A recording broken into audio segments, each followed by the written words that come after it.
Hello, this is Governor Bill Richardson. Today I'm announcing the formation of a presidential campaign exploratory committee with a clear intention of declaring my candidacy for president in the very near future. I'm taking this step because we have to repair the damage that's been done to our country over the last 6 years. Our reputation in the world has diminished, our economy has languished, and civility and common decency in government have perished. The next president of the United States must get our troops out of Iraq without delay. Before I became governor of New Mexico, I served as congressman, ambassador to the United Nations, and as Secretary of Energy. I know the Middle East well, and it's clear that our presence in Iraq isn't helping any longer. Our next president must also be able to help create jobs here at home. In New Mexico, one of the poorest states in the nation, we've created 84,000 new jobs, many of them in high-tech industries like renewable energy, aerospace, and manufacturing.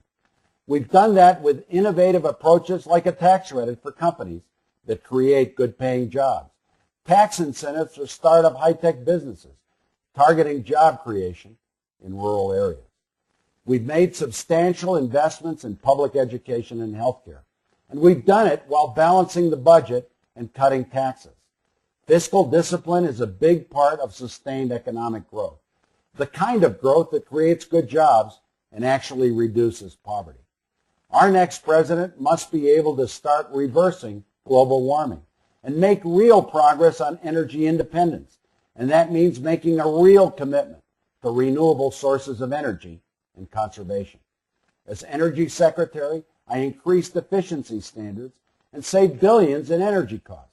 As governor of New Mexico, we're requiring 10% of all energy come from renewable sources, and we're moving to 20%. We've provided incentives for solar, wind, biofuels, and other renewables. Everybody talks about these issues. I've actually done it. Our next president must be able to restore our standing in the world. With my diplomatic and foreign policy experience, I am the best candidate to make America a respected international leader again. I just returned from Darfur in the Sudan, where we made progress in that troubled region of the world. America must again become the international leader in fighting poverty and promoting democracy and human rights across the world. Our national security depends on it. And finally, our next president must be able to bring together a country that is divided and partisan. It's clear that Washington is broken, and it's going to take a return to bipartisanship and simple respect for each other's views to get it fixed. Most public policy solutions these days are coming from governors and state government. On issues like the environment, jobs, education, and healthcare, governors are leading the way. And that's because we can't be partisan or we won't get our jobs done. That's a lesson I've learned as governor, and that's what I'll do as president. There are many more issues to talk about in the coming weeks and months. I can't do them all justice with a short statement. But let me say this. I'm not new to the challenges that face our country and our world. But I know we need new dedication to democratic principles and values. And we need a president with the experience to start the healing, both here and abroad. Here in New Mexico, we're in the middle of our legislative session, working to raise the minimum wage, expand health care, and crack down on sexual offenders, and cut taxes for working families. I'm committed to seeing these efforts through. However, the national debate about the future of our country has begun, and I believe I have a different perspective to offer. I know I'm not the favorite in this race.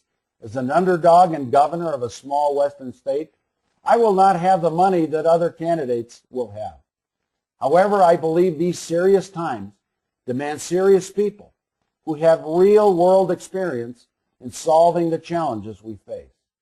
I humbly believe I'm the best equipped candidate to meet these challenges. Thank you, God bless you, and God bless the United States.